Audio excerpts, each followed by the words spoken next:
کہ شدی ہم نشین دل می بینمت آیا و دعا می فرستمت. میں آپ کو صاف دیکھ رہا ہوں اور آپ کو دعا بھیج رہا ہوں. جو اے میری نظر سے اوجل، اے غائب از نظر کہ شدی ہم نشین دل. میری نظر سے اوجل تو میرے دل کے قریب بیٹھا ہے، دل کے اندر بیٹھا ہے. میں تمہیں صاف دیکھ رہا ہوں اور دعا بھیج رہا ہوں. تو اللہ تعالیٰ ان کی مغفرت کرے. اب وہ ہیلی کاپٹر جو ہے وہ آذربائیجان اور ایران کی سرحد پر جو ایک ڈیم بنا ہے اس کا افتتاح کرنے گئے تھے، اور 3 ہیلی کاپٹر وہاں سے روانہ ہوئے. اور ان کا ہیلی کاپٹر جب دھند بھی تھی اور پہاڑی سلسلہ بھی تھا، اس میں ابھی تک یعنی ایران کی طرف سے کوئی کسی سازش کی نشاندہی نہیں کی گئی.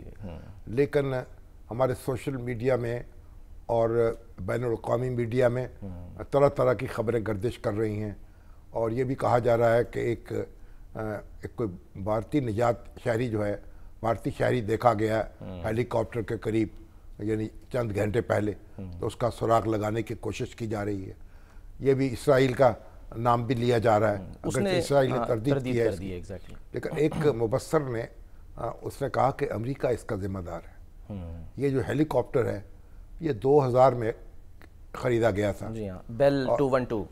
اس کے بعد امریکہ نے جو ہیلی کاپٹر کے اور جہازوں کے جو پرزے ہیں، 45 سال پرانا تھا، یہ پرزے جو ہیں ان کو فروخت کرنے پر پابندی عائد کر رکھی ہے، سینکشنز جو ہیں بالکل سینکشنز لگا رکھی ہیں.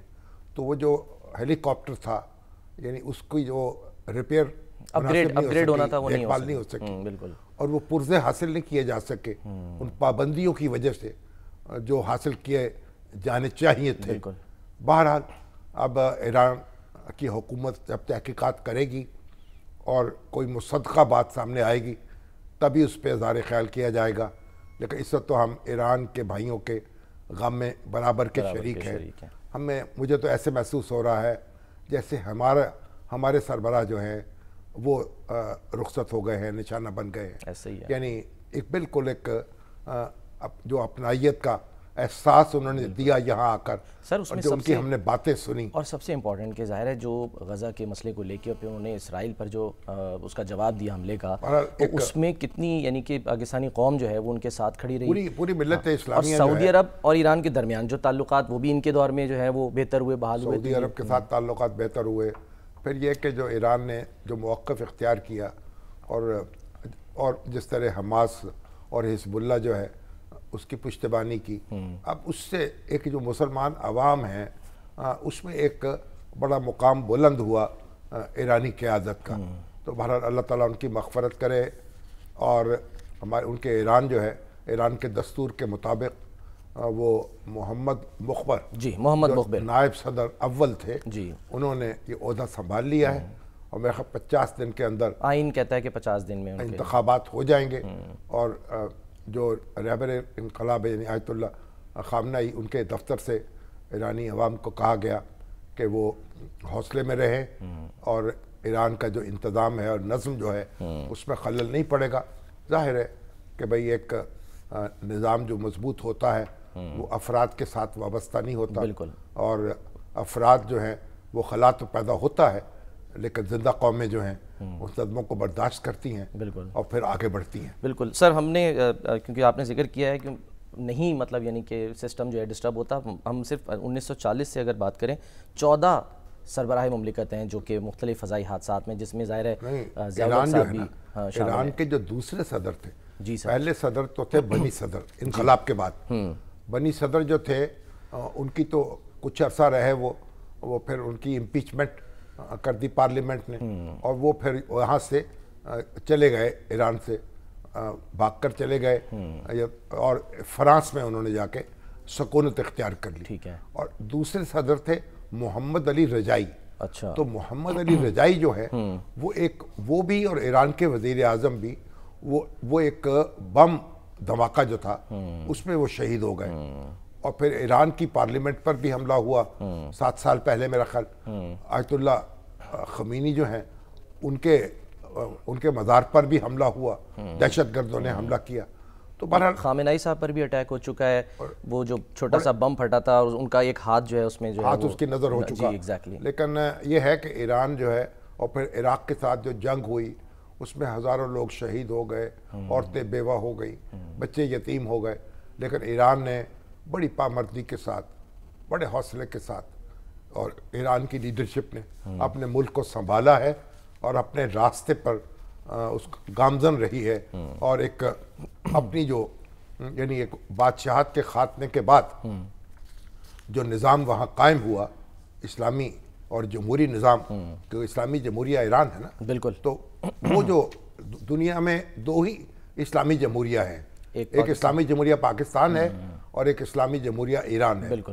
تو ان لوگ کی جمہوریت جو ہے وہ اپنی نوعیت کی معاملات ہے اس کے، لیکن بہرحال دونوں جمہوری بھی ملک ہیں اور اسلامی بھی ہے. تو ایران جو ہے ہمارے اس کے صدیوں کے ناطے ہیں، ثقافت کے اور لسانی رشتے ہیں.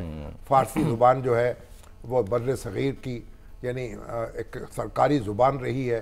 مسلمان جب یہاں حکمران تھے ان کی زبان فارسی تھی، اور فارسی یہاں بولی جاتی رہی اور سرکاری زبان، اور حتیٰ کہ جو پنجاب کا سکھ دربار ہے رنجیت سنگھ کا، اس کی بھی سرکاری زبان فارسی تھی. اور ہمارے بچپن تک اور لڑکپن تک تو ہر سکول میں فارسی پڑھائی جاتی تھی، مشاعروں میں فارسی غزلیں سنائی جاتی تھی، اور ہم سب بھی فارسی کی کچھ نہ کچھ شدھ بدھ رکھتے تھے، کچھ سنتے تھے، کچھ سمجھتے تھے. لیکن آہستہ آہستہ فارسی زبان جو ہے ہم یہاں سے اس کا اثرات کم ہوئے ہیں، اور یہ ایک افسوسناک بات ہے. فارسی جو ہے ہمیں افغانستان سے بھی جوڑتی ہے. افغانستان کی زبان دری ہے، وہ بھی فارسی کے قریب ہے، اور ایران سے بھی جوڑتی ہے، اور سینٹرل ایشیا میں بھی فارسی زبان جو ہے وہ ہم کہیں نہ کہیں اور سمجھی جاتی ہے. تو ایک ایسی زبان تھی جس نے ایک علاقہ اس کے جوڑ رکھا تھا. تو بہرحال اور میٹھی بھی سر بڑی ہے. جب میں ایران گیا تھا تو وہاں جب ہم گفتگو کرتے تھے بڑا خوبصورت ان کا تکلم انداز. فارسی کو اردو کی ماں سمجھا جاتا ہے نا، تو اردو جو ہے اس نے فارسی اور عربی اور ہندی کی آغوش میں پرورش پائی، اور یہاں ایک نئی زبان رابطے کی زبان بن گئی. تو بہرحال ایران کے لوگوں کو اور عوام کو اللہ تعالیٰ حوصلہ دے، اور وہ اپنا سفر جاری رکھیں، اور ان کا ملک جو ہے وہ آگے بڑھتا رہے، اور جو حاسد ہیں ان کی نظریں جو ہیں اللہ تعالیٰ ان کو کیا کہیں، ان کو نیست و نابود سے بچائے، نظر بد سے بچائے. چلیں سر، آمین کہتے ہیں، آگے بھی بڑھتے ہیں، اور کیونکہ کچھ اہم جو ملکی معاملات ہیں وہ بھی جو ہے وہ ڈسکس کرنے. آج سر ایک میٹنگ ہوئی حتیٰ کہ عزت قانون کے حوالے سے. حتیٰ کہ عزت کا جو قانون ہے جو پنجاب حکومت نے پیش کیا ہے، آج اسمبلی میں پیش کر دیا گیا. جی پیش کر دیا گیا. حتیٰ کہ عزت کا قانون بنانا چاہ رہے ہیں یہ، اور اس کے لیے جو میڈیا آرگنائزیشنز ہیں ان کے نمائندے آج جہاں اسمبلی میں موجود تھے. ملک احمد خان صاحب جو سپیکر ہیں، اچھا، انہوں نے اجلاس کی صدارت کی، اور عظمہ بخاری جو وزیر اطلاعات ہیں اور وہ بھی موجود تھیں وہاں، اور پھر ہمارے جو ایڈوکیٹ جنرل ہیں وہ بھی موجود تھے. اچھا. اور تو انہوں نے بھی ظاہر ہے کہ اپنی روشنی ڈالی. تو بحث ہوتی رہی اے پی این ایس اور سی پی این ای اور پی بی اے اور پی ایف یو جے کے جو قائدین ہیں وہ موجود تھے کافی بڑی تعداد میں. اچھا. سید سرمد علی صاحب تھے، ارشاد عارف صاحب تھے، ہمارے نوید کاشف صاحب تھے، خود میں بھی حاضر تھا، کاظم خان صاحب بھی تھے، پی ایف یو تھے، ارشد انصاری صاحب بھی تھے، ارشد انصاری صاحب تھے ہمارے لاہور پریس کلب کے. اور مطلب کافی ایک بحث و تمیز ہوتی رہی. ہماری گزارش یہ تھی کہ اس بل کو آج یا تو پیش نہ کیا جائے، اور اگر پیش کیا جائے تو اس کا فیصلہ نہ کیا جائے، اس پہ رائے شماری نہ کرائی جائے، اسے مؤخر کر دیا جائے، اور ایک موقع اور دیا جائے تاکہ اخباری تنظیمیں جو ہیں وہ اپنی انپٹ دے سکیں، اور سارے پھر ایک دفعہ مل کے بیٹھیں اور کوئی کنسنسس پیدا ہو سکے. تو اب حکومت نے وہ بل تو پیش کر دیا ہے، لیکن ہمیں توقع رکھنی چاہیے کہ جلدی میں منظور نہیں ہوگا. دیکھیں اس میں بنیادی مسئلہ یہ ہے کہ یہ ایک سول قانون ہے، یعنی جو حد تک عزت جو ہے نا اس کا ہرجانہ جو ہے یعنی اس کی ہرجانہ ادا کرنا چاہیے جو ڈیفیم کرنے والا ہے. 30 لاکھ روپے میرا خیال رکھا گیا, 30 لاکھ تک جو بھی ہے. تو اس میں یہ سول سائڈ کا قانون ہے, اور حکومت یہ کہہ رہی ہے کہ یہ دنیا بھر میں حد تک عزت کا جو ہے نا وہ تاوان بھرنا پڑتا ہے ڈیفیم کرنے والے کو. تو اصولی طور پر تو ہمیں اس سے اتفاق ہے, لیکن پاکستان کے معاملات ایسے ہیں کہ پاکستان میں کچھ وفاقی قوانین موجود ہیں ڈیفیمیشن کے, تعزیرات پاکستان کے تحت, اور پھر آپ کا پیمرا بھی موجود, ایکٹ موجود ہے, پریس کونسل بھی ہے, اور پھر یہ ایک صوبائی اگر قانون بنے تو پھر ایک یعنی کھینچا تانی شروع ہو جائے گی کہ قوانین پہ قوانین جو ہے پھر دوسرے صوبے بھی اپنا قانون الگ بنائیں گے. تو ہمارا خیال تھا کہ یہ کنسنسس ڈاکومنٹ ہونا چاہیے, اور وہ نے کہا نہیں جی 18ویں ترمیم کے بعد یہ صوبوں کا اختیار آ گیا ہے. تو ہم نے کہا اگر اس کو بھی ہم ریزالو کر لیں گے, اس میں بھی کنسنسس ہے, لیکن بات یہ ہے کہ یہ کھینچا تانی شروع نہیں ہو جانی چاہیے کہ بھئی کوئی ادھر کھینچ رہا ہے کوئی ادھر کھینچ رہا ہے. تو ہمارے جو ہمارے ورکنگ جرنلسٹ ہیں وہ کافی پرجوش تھے, تو میرا خیال آپ مظاہرہ وغیرہ بھی کر رہے ہیں. ہاں جی, کہہ رہے ہیں, وہ کہہ رہے ہیں کہ سر مطلب مجھے جو ارشد انصاری صاحب کو سن کے لگا وہ تو ایسا لگا کہ شاید اندر بہت گرما گرمی ہوئی ہے, وہ باہر آ کر تو اتنا وہ گرما گرمی. تو پھر ہمارے یہاں جب لیڈر لوگ جب ادارے خیال کرتے ہیں تو گرما گرم معاملہ تو ہو جاتا ہے, لیکن بنیادی بات یہ ہے کہ یہ بل جو ہے نا یہ زیادہ تر جو ادارے ہیں نا ان کو متاثر کرتا ہے, کیونکہ جو پیسے ہریانہ پر تو ادا کریں گے نا تو ادارے کریں گے نا. لیکن اس میں ایک بنیادی تضاد دیکھیں, سوشل میڈیا جو ہے اس نے ناک میں دم کر رکھا ہے. بالکل ایسا ہی ہے. اب مسئلہ یہ ہے, میں نے یہ بات عرض بھی کی اور بار بار عرض کی, ایک تو وفاقی اور صوبائی جو یہ اقتدادات ہیں قوانین کے ان کو رفع ہونا چاہیے, اور دوسری بات یہ کہ سوشل میڈیا جو ہے دیکھیں پرنٹ میں اخبار جو ہے جواب دہ ہے, بالکل الیکٹرانک میڈیا میں جو چینل ہے وہ جواب دہ ہے. تو یہاں اگر کوئی ہم گفتگو کرتے ہیں تو انتظامیہ بھی جواب دے نا اس کی, اور جو لائسنسی ہے وہ بھی جواب دہ ہے. بالکل. اور اسی طریقے سے ہماری جو پرنٹ ہے اس میں اخبار کا ایڈیٹر, پبلشر, رپورٹر سارے جواب دیں, اور اسی لیے کریڈیبلٹی بھی زیادہ ہے. لیکن سوشل میڈیا کے جو پلیٹ فارم ہے, فیس بک ہے, ٹویٹر ہے جسے ایکس کہتے ہیں, ٹک ٹاک ہے, یہ سارے جو ہیں, یہ یوٹیوب ہے, یہ پاکستانی قانون کے سامنے جواب دہ نہیں ہے. تو یہ کیسے, یہ تضاد کیسے دور کیا جائے گا, ان کو کیسے یہ پاکستانی قانون کے تابع کریں گے, یہ ایک بڑا سوال ہے. تو الیکٹرانک اور پرنٹ جو ان کو تو آپ اداراتی طور پر جواب دہ ٹھہرائیں گے اور وہاں آپ افراد کے پیچھے بھاگیں گے. تو یہ ایک بڑا معاملہ ہے جس پہ غور کر کے اس کا کوئی حل تلاش کرنا چاہیے. ایگزیکٹلی. تو ہمارے تو آپ دیکھیں نا آلریڈی پریس کونسل بھی موجود ہے, پیمرا کا وہ یعنی وہ کوڈ آف ایتھکس وہ بھی موجود ہے. تو سوشل میڈیا جو ہے مسئلہ اس وقت اس کا ہے. اور آپ سوشل میڈیا تو آپ دیکھیں نا ابھی جو کیا ہوا قزاقستان میں, جو وہاں کلیش ہو گیا اس کی وجہ سے ہوا, پاکستانی طالب علم بھی تھے, دوسرے فیک نیوز پھیلائی گئی, ہمارے کئی بھائی بند کہتے تھے اگر دیکھیے سوشل میڈیا کی وجہ سے لوگوں کو پتہ چل گیا وہاں کیا ہوا, وہ بھائی معلوم ہوا سوشل میڈیا نے تو بات کو بتنگڑ بنا دیا, ہوا دے دی, جھگڑا بڑھا دیا. اگر سوشل میڈیا نہ ہوتا بات تھوڑی سی جب جاتی تو وہ تو کہاں سے کہاں پہنچ گئے. ہمارے بچے, ہزاروں بچے, 10,000 بچے وہاں پاکستانی تعلیم حاصل کر رہے ہیں. اب ہم ان کو لے آئیں, وہ میڈیکل کی تعلیم حاصل کر رہے ہیں, کوئی دوسری تعلیم, اعلیٰ تعلیم حاصل کر رہے ہیں. اگر سب کو واپس لے آئیں تو ان کے کیریئرز تو گئے نا. ایسے ہی ہے سر, 10,000 ایک نازک مسئلہ تھا. یہاں سے تو انہوں نے کہا فوراً وزیر خارجہ جائیں, نائب وزیر اعظم جو ہیں, اور پھر امیر مقام جو ہیں وہ بھی, جو سیفران کے وزیر وہ جائیں کشمیر کے. تو اب مسئلہ یہ ہوا کہ ان کہاں کی حکومت نے کہا بھائی آپ کس لیے یہاں آ رہے ہیں, کہ جب ایک دوسرے ملک میں, اور دوست ملک ہو, کوئی دشمن ملک بھی نہیں ہے, اب برادر ملک ہے قزاقستان. اب اس میں جب ایک ان کا انٹرنل مسئلہ پیدا ہوا اور یہاں لوگوں نے شور مچا دیا, بھیجیں ڈپٹی وزیر اعظم, دے گئے وزیر خارجہ, بھیجیں لوگوں کو. او بھائی ہم نے چڑھائی تو نہیں کرنی نا. انہوں نے کہا بھائی سار آنکھوں پر, لیکن خدا کے لیے آپ یہاں نہ آئیں, ہمیں اپنے معاملات ڈیل کرنے دیں. حکومت نے پھر ان کو روکا. اب جو بچے آنا چاہتے تھے ان کو واپس بھی لے کے آئے, لیکن اصل بات یہ ہے کہ 10,000 بچوں کو واپس لائیں گے, ان کے کیریئر تباہ ہو جائیں گے, اور پھر ان کو اگر آئیں یہاں تو آن لائن تعلیم حاصل کرنے کی کیا سہولت ہو سکے گی, بہت سے مسائل ہیں. تو بہرحال سوشل میڈیا نے اس جلتی پر تیل ڈالا. یہی وجہ ہے سر کہ آج وہ جو اعظم نذیر تارڑ صاحب ہیں وہ پریس کانفرنس کر رہے تھے, ظاہر جہاں مختلف باتیں کی. انہوں نے کہا کہ جو ڈیجیٹل رائٹس پروٹیکشن اتھارٹی کے جو قیام کی بات ہو رہی ہے, انہوں نے کہا کہ جی اب پرائم منسٹر نے ایک اسپیشل کمیٹی بنا دی ہے, رانا ثناء اللہ اس کے کنوینر بن گئے تاکہ معاملات کو جو ہے وہ ہمیں ڈیجیٹل میڈیا کو, سوشل میڈیا کو جو کرنے کے لیے وہ قانون بنانا چاہتے ہیں, تو اگر ان تک محدود رکھیں اپنے آپ کو, تو میں تو نہیں سمجھتا کہ ہمیں کوئی ضرورت ہے پرنٹ یا الیکٹرانک والوں کو اس میں کوئی شور و غوغا کرنے کی. بہرحال کیونکہ حد تک کہ عزت کی اجازت تو نہیں دی جا سکتی نا.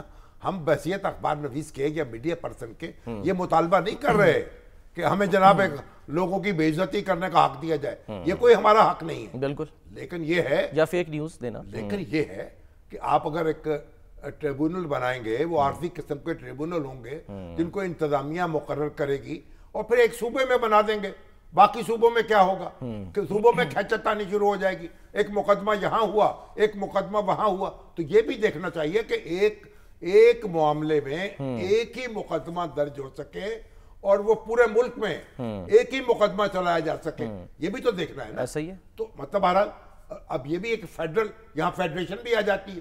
تو ابھی تو جو پنجاب حکومت ہے وہ بھی مسلم لیگ نون کی ہے اور پیپلز پارٹی اس کی اتحادی ہے, اور وہاں بھی پیپلز پارٹی اور مسلم لیگ نون اتحادی ہیں, ایم کیو ایم ہے. تو بھائی بیٹھ کے طے کر سکتے ہیں نا. تو یہ چیزیں ہم سے بیٹھ کے طے کر لیں, اس کو انا کا مسئلہ نہ بنائیں. سر آپ میٹنگ میں تھے, جلدی جو کہی جا رہی ہے کہ جلدی ہے, وہ آپ کو کیا لگا کہ کیوں ہے جلدی, کس بات کی جلدی ہے؟ اب میں تو حیران ہوتا ہوں, جلدی کس بات کی ہے بھائی؟ آپ سے ٹریفک رولز تو لاگو نہیں ہو رہے, ٹریفک تو آپ قابو نہیں کر پا رہے. کریں ضرور. ہر روز جو ہے لوگ درجنوں لوگ مر جاتے ہیں اور اپاہج ہو جاتے ہیں, زخمی ہو جاتے ہیں. تو آپ ہمیں یہ کہاں آپ کریں گے اس طرح جلدی میں کچھ نہیں ہوگا. پنجابی کا محاورہ کالی اگے ٹوئے, جلدی جو کرنے والی ہے اس کو ٹوئے میں گرتی ہے, کھوبے میں گرتی ہے.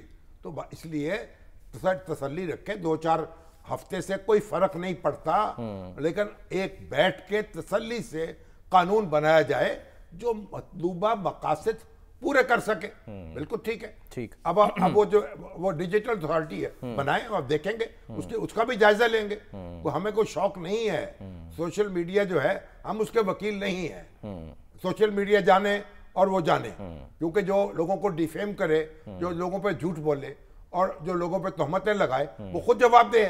لیکن یہ تو نہیں نا کہ آپ ان کا نام لے کے میرا گلا گھونٹ لیں. ایسا ہی ہے. پنجابی کا محاورہ ہے, ڈگی کھوتے تو غصہ کو مارتے. چلے سر, آپ کا تو ایک ہی پلیٹ فارم ہے, یہی ہے, لیکن جن لوگوں کے 2 ہیں پلیٹ فارم, وہ اکثر جب ان پر تھوڑا پریشر آئے یا جواب لینے کے لیے کہتے ہیں نا, تو وہ آگے سے ادارے کہتے ہیں کہ بھئی یہ اس بندے نے یہ بات کہاں کی, وہ کہتے ہیں جی اپنے سوشل میڈیا پہ. تو کہتے ہیں پھر وہی ذمہ دار ہے, ہم ذمہ دار نہیں ہیں بالکل بھی. اب ذمہ دار تو ہر جگہ ہونا چاہیے نا بھائی, آپ سوشل میڈیا پہ ہوں یا پرنٹ میڈیا پہ ہوں یا الیکٹرانک میڈیا پہ ہوں, ذمہ داری بات تو ذمہ داری کے ساتھ کرنی چاہیے نا.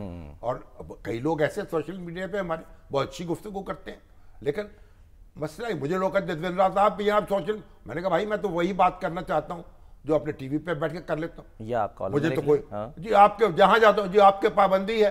میں نے کہا بھائی بھونکنے پر پابندی ہے, بولنے پر نہیں ہے. مجھے تو کوئی اندازہ نہیں. ہاں تھوڑی بہت رکاوٹ ہوتی ہے, لیکن اس کو تو عبور کرنا پڑتا ہے نا بھائی, طریقے سے ڈیل کرنا پڑتا ہے. طریقے سے میرے گھر کے راستے میں انہی پتھروں پہ چل کے اگر آ سکو تو آؤ, میرے گھر کے راستے میں کوئی کہکشاں نہیں ہے. تو یہ تو پیشہ ایسا ہے نا, یہاں ناراض بھی ہوتے رہیں گے لوگ, ہم وائلیشن بھی کریں گے, ان کے سامنے کھڑے بھی ہوں گے, کبھی وہ آگے آئیں گے کبھی ہم آگے آئیں گے. سر آج کون کس کے سامنے کھڑا ہو, ذرا ایک بریک لیتے ہیں, بریک کے بعد پھر ہم واپس آتے ہیں.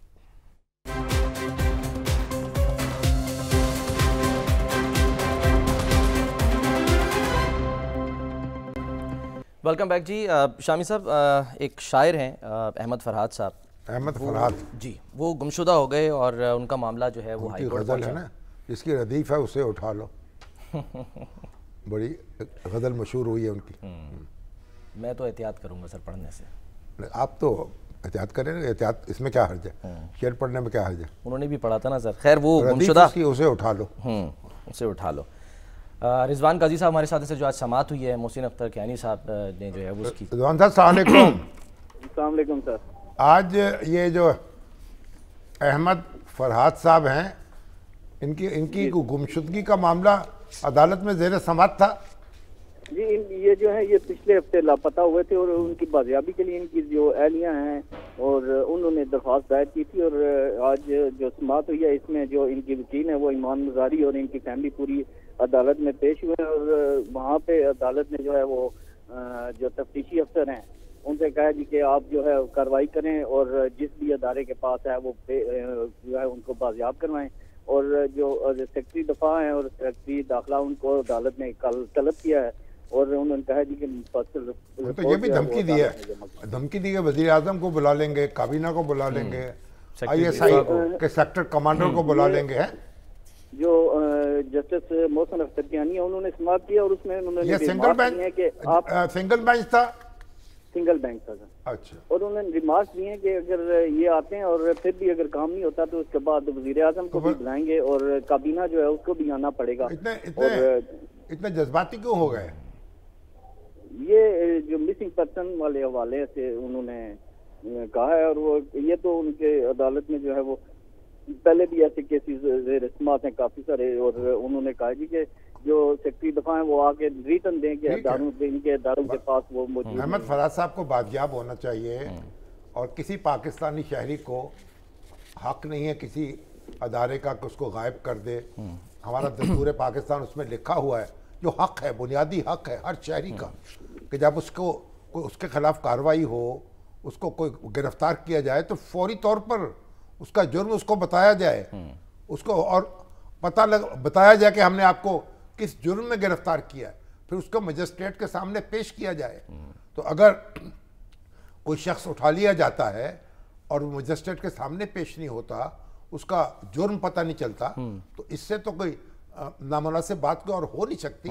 لیکن میں نے جو آج عدالت کی کارروائی سنی اور اس کی میں نے ٹکٹ دیکھے جو چلتے ہوئے. رضوان آپ کا شکریہ. جی سر. اور پھر ہمارے جو اعظم نذیر تارڑ صاحب وزیر قانون ہیں انہوں نے پریس کانفرنس کی اور پریس کانفرنس میں پھر انہوں نے اس پر کوئی تعصب کا اظہار کیا. جی سر, افسوس کا اظہار کیا. ذرا سن لیتے ہیں سر انہی کی زبانی کیا فرمایا ہے اعظم نذیر تارڑ صاحب نے, دکھائیے. جی یعنی یہ بات تو ان کی درست ہے نا کہ عدالت جو ہے اس کو اپنے حکم کے ذریعے, فیصلے کے ذریعے بولنا چاہیے. اور دیکھیں بعض اوقات غصہ آتا ہے, چنچلاہٹ بھی ہوتی ہے نا, اور کسی شہری کے بنیادی حقوق کا سوال ہوتا ہے, اور پھر عدلیہ جو ہے لیکن جج کا منصب جو ہے نا وہ تو پھر بڑی احتیاط کا تقاضا کرتا ہے. جج کو غصے میں نہیں آنا چاہیے. اور آج جو لگ رہا تھا جو ریمارکس سر میں نے بھی پڑھے ہیں, بہت سے ریمارکس شاید ہم غصے میں نہیں آنا چاہیے. اور آپ دیکھو حضرت علی جو ہے اب انہوں نے ایک پہلوان جو تھا اس کو قابو پایا اور اس کو جب اس کی گردن جو تھی اس پہ تلوار رکھی تو اس نے ان کے منہ پہ تھوک دیا, وہ پیچھے ہٹ گیا. جب تھوک دیا تو وہ کھڑے ہو گئے, اٹھ کے چھوڑ دیا, کیونکہ اب اس میں ذاتی معاملہ بھی آ گیا. یعنی یہ معاملہ اتنی احتیاط کی ضرورت ہے. تو عدلیہ جو ہے اس کے حکم جاری کرنا چاہیے اس کو. اس طرح کے ریمارکس جو ہیں یہ جو اس میں بھی تو ادارے جو ہیں ہمیں اس ملک کو بچانا ہے نا, آگے بڑھانا ہے. جو خرابی ہو چکی ہے اس کو رفع کرنا ہے نا, مزید خرابی کو پیدا نہیں کرنا, کوئی تصادم نہیں کرنا. کوئی یہ پہلوان تھوڑی ہیں دو جو آپس میں ایک دوسرے کے مقابل کھڑے کر دیے جائیں. جو ہماری فوج ہے اس کی بھی بڑی عزت اور ساکھ ہے, اس کو برقرار رکھنا چاہیے. لیکن اس کا یہ مطلب نہیں ہے کہ جو ہماری ایجنسیاں ہیں وہ اپنی حدود سے تجاوز کریں. اور ہماری بسات ادب میں عرض کروں گا کہ مجھے جو ریمارکس آج جج صاحب کے تھے مجھے بڑا تعجب ہوا. اور میں ایک دفعہ ہمارے چیف جسٹس سے ثاقب نثار صاحب ان کی عدالت میں پیش ہوا تھا. میرے اوپر کسی نے جھوٹا الزام لگا دیا ان کی عدالت میں, تو میں وہاں گیا اور پھر کوئی عدالت تھوڑا سا غصے میں آ گئی. تو میں نے کہا عدالت کچھ غصے میں معلوم ہوتی ہے. اچھا. انہوں نے کہا ہاں ہم غصے میں ہیں. میں نے کہا اگر غصے میں عدالت غصے میں آ جائے تو وہ عدالت نہیں رہتی. انصاف کیسے کرے گی عدالت؟ چپ کر گئے چیف جسٹس جو ہے. میں نے کہا غصے میں آ گئے، اگر آپ غصے میں ہیں پھر آپ عدالت نہیں رہے، اس لیے پھر فیصلہ نہ کیجیے، پھر بات نہ کیجیے۔ پھر اس وقت نہیں ہوا، پھر اچھا چپ لگ گئی۔ اور اس کے بخیر میں نے پھر حسب توفیق ان کی خدمت میں گزارش کی، تو جب وہ اٹھنے لگے میں نے کہا کہ بھائی، میں نے ان کو کہا اگر میں جان کی امان پاؤں تو عرض کروں کہ آپ ہم یہ قانون کی عدالت ہے، آپ نے میں کیسے مخاطب کیا ہے؟ پھر جب میں اٹھنے لگا، ہم عدالت برخاست ہونے لگی، تو کہنے لگے مجھے افسوس ہے میرے بھائی نے مجھے اس طرح مخاطب کیا۔ اچھا ہاں، پھر تھوڑا لہجہ بدل گیا۔ بات یہ ہے کہ جج جو ہے کوئی مطلب ہے جج ہوتا ہے، اسے جج رہنا چاہیے، نہ اس نے دھونس جمانی ہے، نہ اس نے سرزنش کرنی ہے، کان سے پکڑنا ہے، کسی کو مرغا بنانا ہے۔ وہ اس کا تو کام ہے حکم دینا، انصاف دینا، اور بلا روح رائج دینا، اور جذبات میں آئے بغیر دینا۔ تو یہ شہادت گاہ الفت میں قدم رکھنا ہے۔ لوگ آسان سمجھتے ہیں مسلمان ہونا۔ ہاں، ایک سر بریک لیتے ہیں، بریک کے بعد ہم واپس آتے ہیں۔